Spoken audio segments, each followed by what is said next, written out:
Good morning students, NRP school की online class में आपका स्वागत है। आप सभी विद्यार्थियों को घर पे जो वीडियो भेजे जा रहे हैं आप सभी ध्यानपूर्वक देख रहे होंगे, समझ रहे होंगे और जो गृह कार्य दिया जा रहा है उसे अपनी SW की कॉपी में आपको हल करना होगा, कर रहे होंगे। मेन बात यह है कि आपके पास जब ये वीडियो भेजे जा रहे हैं तो उस समय आपके पास बुक्स का होना भी अनिवार्य है, क्योंकि बिना बुक्स के समझ में कम आता है। तो बुक्स भी खरीदें।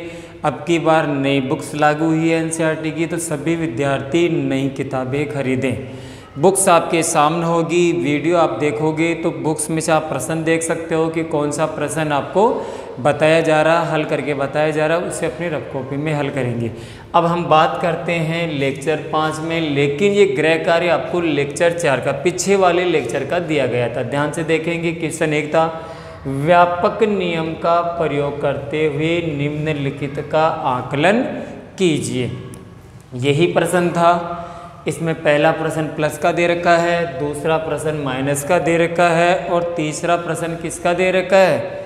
तीसरा प्रश्न आपको गुणा का दे रखा है। तीनों प्रश्न आप लोगों ने हल कर लिए होंगे। अच्छी बात है, क्योंकि आप सभी अच्छे विद्यार्थी हैं, समय पे कार्य करते हैं। फिर भी कुछ विद्यार्थियों को हो सकता है कि समझने में दिक्कत आ रही होगी, ये देख रहे होंगे या सोच रहे होंगे कि इनके आंसर मेरे सही है या नहीं है। तो मैं आपको हल करके बता देता हूँ। ध्यान से देखेंगे और नोटबुक में हल करेंगे अगर नहीं किया है तो। सन्निकट मान में लाना था तो 792 का सन्निकट, 792 का सन्निकट, 792 किसके करीब है? 800 के। फिर आता है 478 का सन्निकट,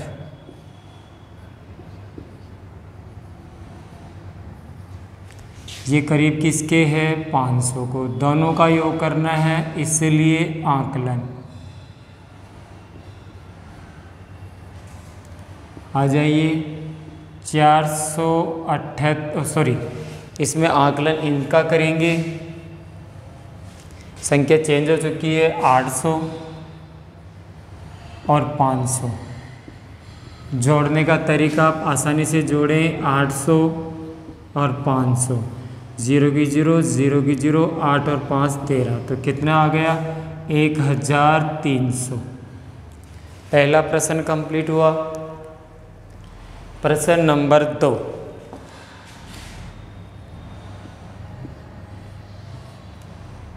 प्रश्न नंबर 2 है 799 का सन्निकट, यानी कि 799 किसके करीब है? 800 के। तो हमने लिख दिया 800। 341 का सन्निकट,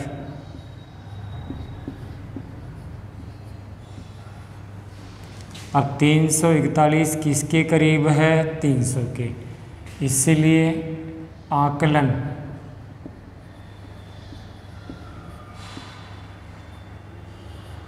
हो गया। आकलन, हाँ जी, 800 में से हम माइनस करेंगे 300, तो आपके पास कितने शेष रह गए? 500। प्रश्न नंबर 3, ये गुणा का है, तो 393 का सन्निकट,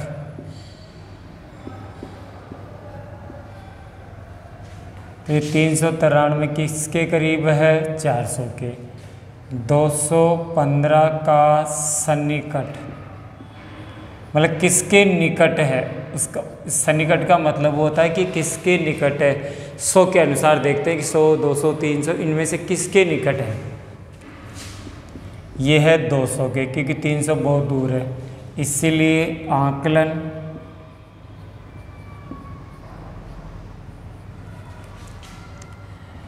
400 गुणा 200। हाँ जी, 2 0 तो इसकी, 2 0 इसकी, कितनी 0? 4 0 आ गई और 4 दूनी 8, आपके पास ये हो गया। इस प्रकार आप अपने प्रश्न को मिलान कर लें, स्क्रीनशॉट ले लें, देख लें कि आपने जो गृह कार्य किया था वो सही है या नहीं है। अगर सही है तो अच्छी बात है। कुछ विद्यार्थियों को हो सकता है समस्या आ रही है, तो वो ध्यान से समझ लें और देख लें। अब ये एक्सरसाइज 1.3 कंप्लीट है, लेकिन इसमें एक रोमन संख्या के बारे में भी कुछ बताया जा रहा है। बीच में अध्याय 1.3 के बाद में रोमन संख्या के बारे में कुछ बताया जा रहा है, तो मैं आपको वो ध्यान से समझा दूँ। एक बार आप देख लीजिए कि रोमन संख्याओं के भी कभी कभी बीच बीच में प्रश्न पूछ लेते हैं। तो रोमन संख्या होती क्या है?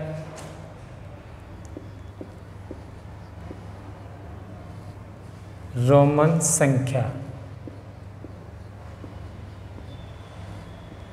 देख लीजिए एक बार। रोमन संख्या का मतलब है अपने जो अंक है उनको आपको किससे बदलना है? रोमन संख्या में। जैसे मैं गिनती लिख रहा हूँ 1 2 3 4 5 6 7 8 9 10। इसके बाद जैसे 50 100 500 और 1000।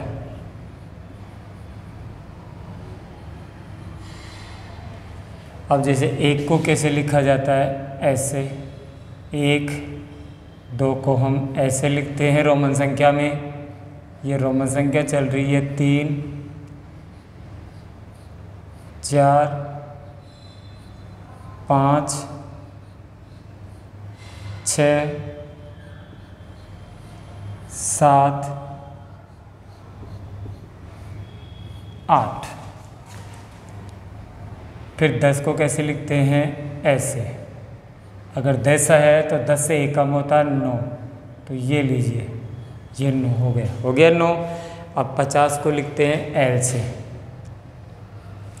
50 को किससे लिखते हैं? एल से। 100 को किससे लिखते हैं? सी से। 100 को किससे लिखते हैं? सी से। 500 को किससे लिखते हैं? डी से। और 1000 को किससे लिखते हैं? एन से। तो रोमन संख्या को ऐसे बदला जा सकता है। ये तीर का निशान लगा दो भाई, इसको हम ऐसा लिखते हैं।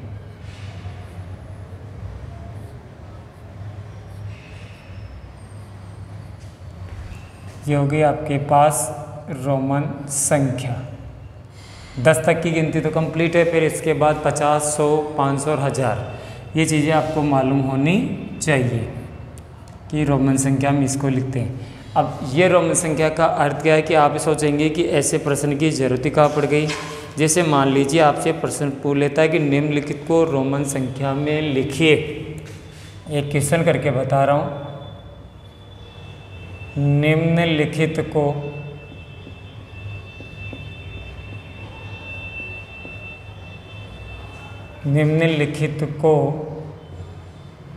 रोमन संख्या में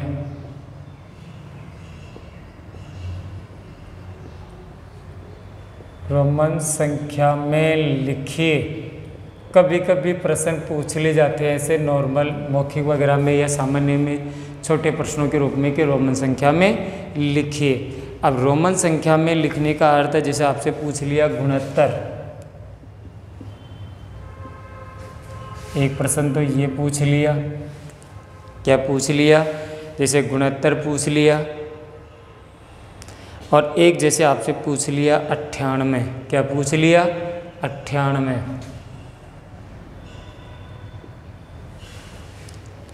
मान लीजिए आपके पास 2 प्रश्न है। अब इनको आपको लिखना है। किसको लिखना है? इनको। अब इसके लिखने के 2 तरीके हैं। लिखने के कितने तरीके? देखो शॉर्टकट में, जैसे गुणोत्तर है तो गुणोत्तर को हम यूँ भी लिख सकते हैं। आगे देखिए 60 + 9। अब 60 का तो इसमें कोई ऑप्शन ही नहीं है क्या? ऑप्शन नहीं है। तो फिर आगे हम लिख सकते हैं इसको 50 + 10 + 9। अब 50 का ऑप्शन आपके पास है एल, है क्या? तो इसको लिखने का जो तरीका है वो ऐसा आएगा। 50 को हम लिखते हैं एल से, हो गया एल। 10 को आपके पास ये लिखने का तरीका, और 9 का तरीका ये रहा। तो समझ गए गुणोत्तर कैसे लिखा जाता है? भाई गुणोत्तर के हम लिखते हैं 60 + 9, क्योंकि इकाई में की तरफ 0 है, उनके मान आपके सामने दे रखे हैं। अब 60 + 9, 60 का तो कोई मान होता ही नहीं है, तो 60 के टुकड़े हो गए 50 + 10, क्या हो गए 50 + 10।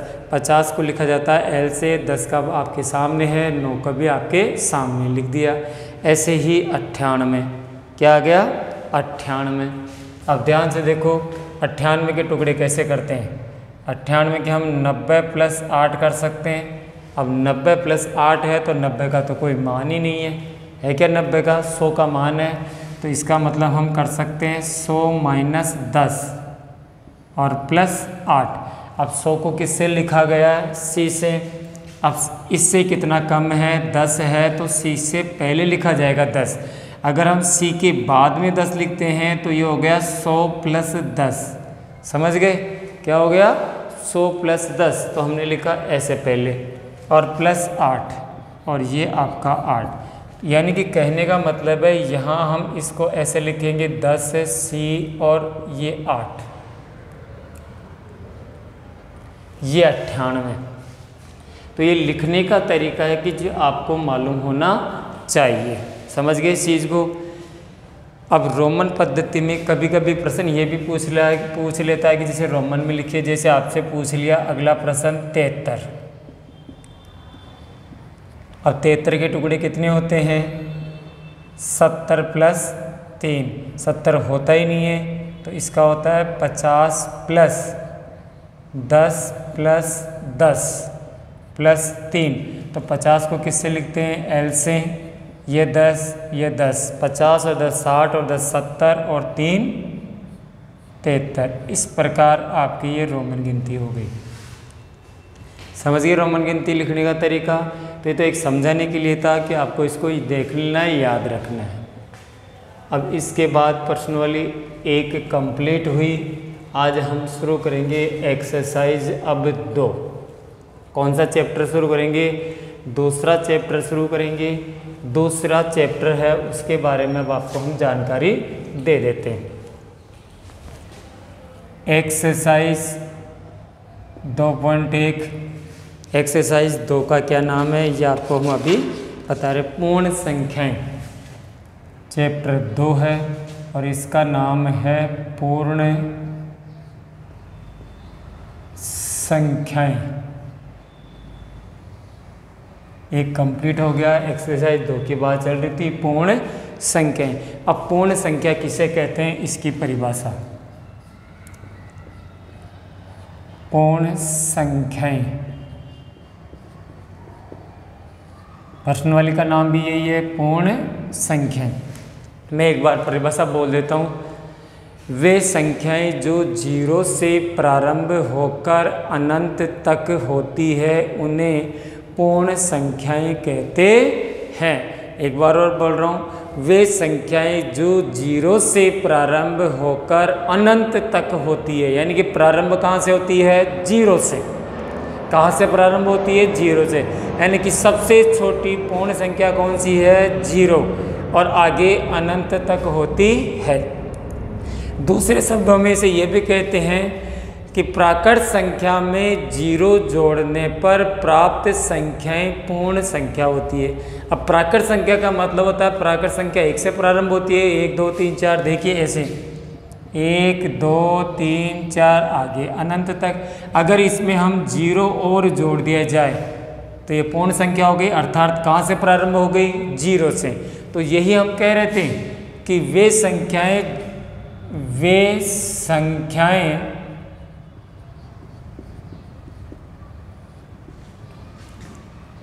जो 0 से प्रारंभ होकर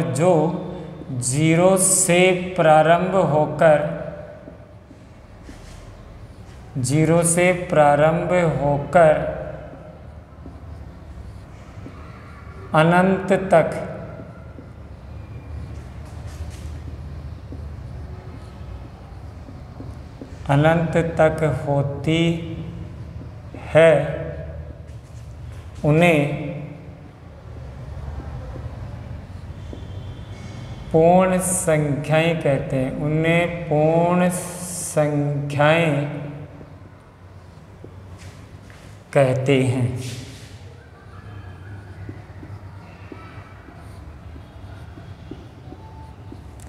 पूर्ण संख्या का प्रतीक या पूर्ण संख्याओं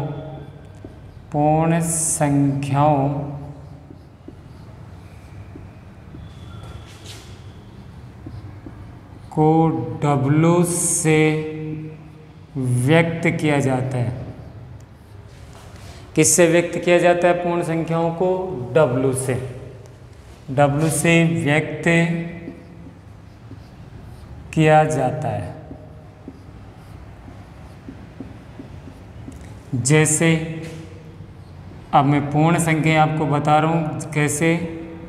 जैसे W बराबर मज़ला ब्रैकेट 0 1 2 3 आगे अनंत तक कह सकते हैं।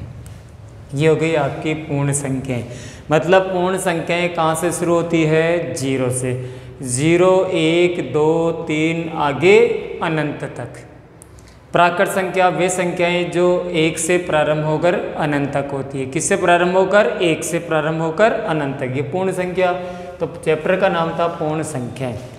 परिभाषा को उतार लीजिए, अपनी नोटबुक में सेल करना है। एक्सरसाइज 2.1 डालकर परिभाषा शुरू करनी है। अब इस परिभाषा के बाद में इसमें कुछ शब्द आते हैं पूर्ववर्ती और परवर्ती। पूर्ववर्ती में एक बार इसको मिटा दूं। कुछ शब्द आते हैं, इन शब्दों को आपको समझना है, क्योंकि फिर जैसे ही सवाल आएंगे तो आपको समझने में आसानी हो जाएगी। पूर्ववर्ती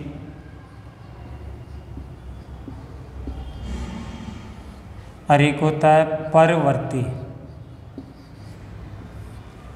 पूर्ववर्ती और परवर्ती। पूर्व का मतलब पहले का। जैसे आपके पास संख्या दे रखी है 29। अब पूर्ववर्ती पूछा है, जो दी गई संख्या होती है उससे एक पूर्व, मतलब इसमें से एक कम करेंगे, कितने बच गए? 28। ये होती है पूर्ववर्ती। समझ गए? तो पूर्व का मतलब पहले वाली, यानी कि एक कम करना है, और परवर्ती का मतलब एक जोड़ना है। जैसे 29 था, एक जोड़ दिया, कितने हो गए? 30। तो जो पूर्ववर्ती है उसका अर्थ है कि दी गई संख्या में से यदि हम एक माइनस कर दें, एक घटा दें, तो प्राप्त संख्या पूर्ववर्ती संख्या कहलाती है। ऐसे ही परवर्ती, दी गई संख्या में एक जोड़ने पर प्राप्त संख्या परवर्ती कहलाती है। परवर्ती संख्या कहलाती है। समझ रहे? अब इसके बाद में आता है इसका प्रश्न 2.1 शुरू कर रहे हैं। ध्यान से देखेंगे 2.1 का क्वेश्चन नंबर 1।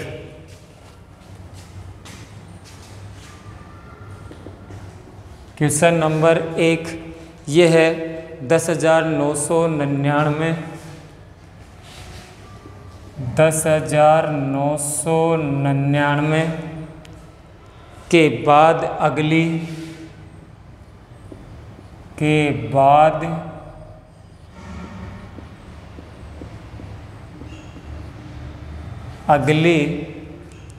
3 प्राकृत संख्याएं लिखिए।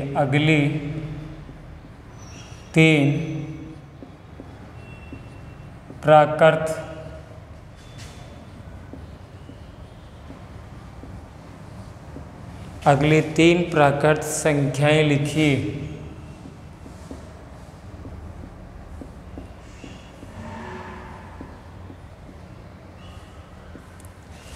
सवाल ही है 10,999 के बाद। ध्यान से देखेंगे, अगली 3 प्राकृत संख्याएं आपसे पूछी है। पहली तो 10,999 में आपको कितना जोड़ना है? 1, क्योंकि अगली पूछिए, पूर्व नहीं पूछिए, परवर्ती पूछिए। परवर्ती का मतलब आगे की, तो हम इसमें 1 जोड़ देंगे। आपके पास हो गई, इसमें 1 जोड़ते हैं। जोड़ने का तरीका 10,999 में 1 जोड़ रहे हैं। 9 और 1 10 हासिल 1, 9 और 1 10 हासिल 1, 9 और 1 10 हासिल 1, 1 का 1, 1 का 1। तो आपके पास हो गई 11,000। दूसरी संख्या, अब 11,000 में फिर कितना जोड़ देंगे? हम 1 जोड़ देंगे। जोड़ दीजिए 1। तो 1 का 1, 0 का 0, 0 1 1, 11,001,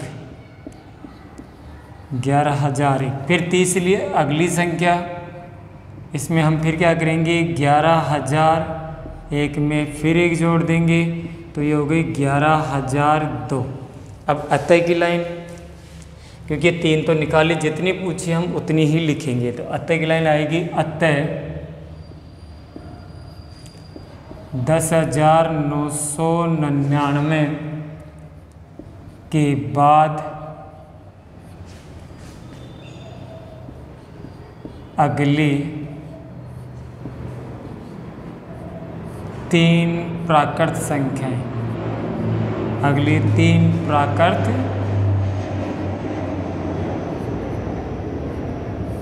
संख्याएं अब हम लिख देते हैं। पहली तो है 11,000, कॉमा, दूसरी है 11,001 और फिर है 11,002।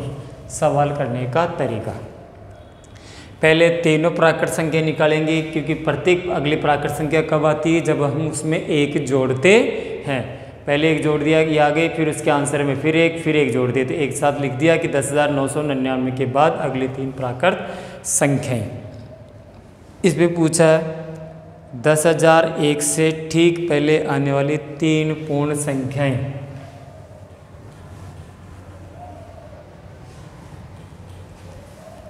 इसने प्राकृत संख्याएं पूछी थी। क्वेश्चन नंबर 2,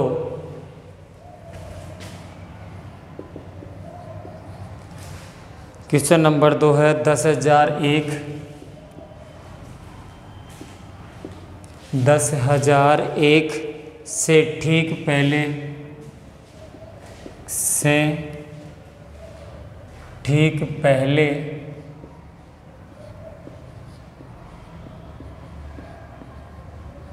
10,001 से ठीक पहले आने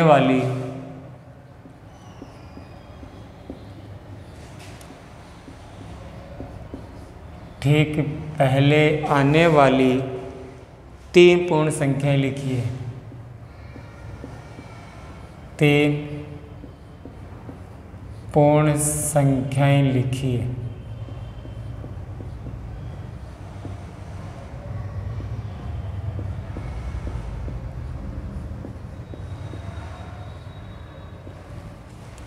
आ जाइए, सवाल को हल करने का तरीका। ठीक पहले पूछा है तो 10,001 में से 1 घटाएंगे। अब घटाइए, देखिए घटाने का तरीका। 10,001 है, उसमें से हम 1 घटा रहे, 1 में से गया तो 0 0 0 0 1, बच गई 10,000। दूसरा ऑप्शन 10,000 में से हम 1 घटाएंगे, 1 घटा रहे हैं, 10 में से 1 गया तो 9, यहाँ बच गए 9, यहाँ पर भी 9, यहाँ पर 9,999, 9,999। तीसरी संख्या फिर 1 घटाएंगे, 9,999 माइनस 1, तो 1 घटा दीजिए, 9 में से 1 गया तो 8, बाकी 9 ऐसा के ऐसे, तो 9,998 हो गए। अब अतः की लाइन लिखेंगे। अतः 10,001 से ठीक पहले आने वाले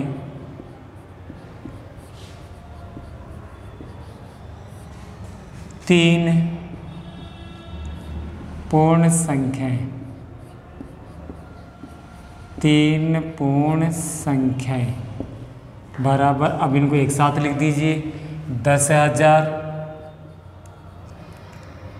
उसके बाद 9,999, फिर 9,998। ये आपका प्रश्न कंप्लीट हुआ।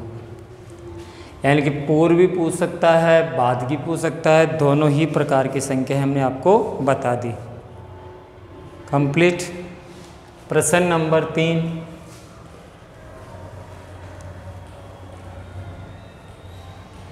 प्रश्न नंबर 3 मौखिक है। मैं आपको मौखिक ही बोल के बता रहा हूँ।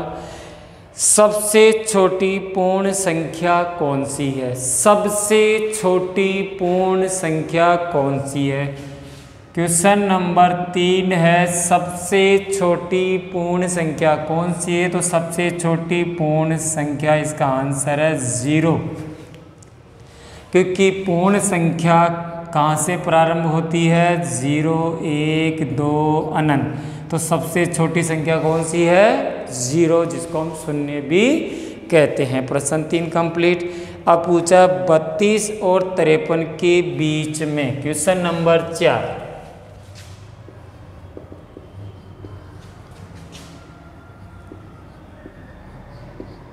32 और 53 के बीच में, 32 और 53 के बीच में कितनी पूर्ण संख्याएं, कितनी पूर्ण संख्याएं 32 और 53 के बीच में कितनी पूर्ण संख्याएं हैं? अब आप ये सोच रहे होंगे कि ये तो आसान है, हम इसमें से घटा लेते हैं। ध्यान दीजिए, 32 और 53 यानी कि 32 भी गिनती में नहीं आना चाहिए और 53 भी गिनती में नहीं आना चाहिए। मतलब संख्याएं शुरू होगी 32 के बाद 33, 34 ऐसे ऐसे करते कहाँ तक होगी? 52 तक। कहाँ तक होगी? 52 तक। तो इसका मतलब है हम लिखेंगे इसको हल करने का तरीका 53 माइनस 32 प्लस 1, अर्थात आप यूँ चाहें तो इसे भी यूँ कर सकते हैं -1। तो ये हो गया आपके पास 53 माइनस 33 बराबर 20। तो 32 और 53 के बीच में कितनी पूर्ण संख्याएं होगी? ये हो गई आपके पास 20। कितनी संख्याएं? 20। अब प्रश्न में आपको पूर्ववर्ती का मतलब पहले वाली, परवर्ती का मतलब बाद वाली, तो मैं आपको इनके ही क्वेश्चन दे देता हूँ गृह कार्य में।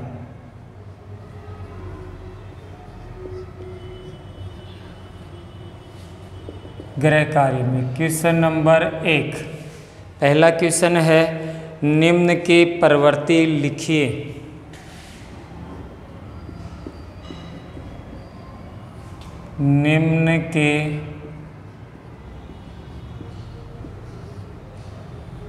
निम्न के परवर्ती लिखिए।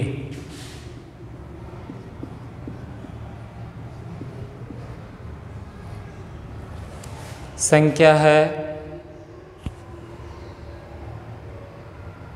24,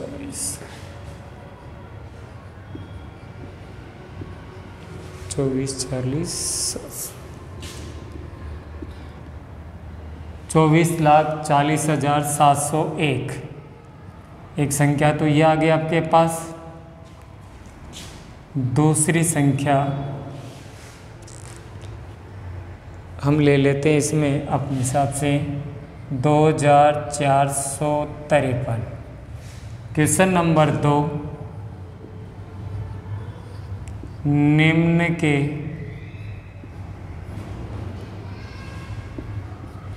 परवर्ती के बाद में आ जाता है पूर्ववर्ती। निम्न के पूर्ववर्ती लिखिए।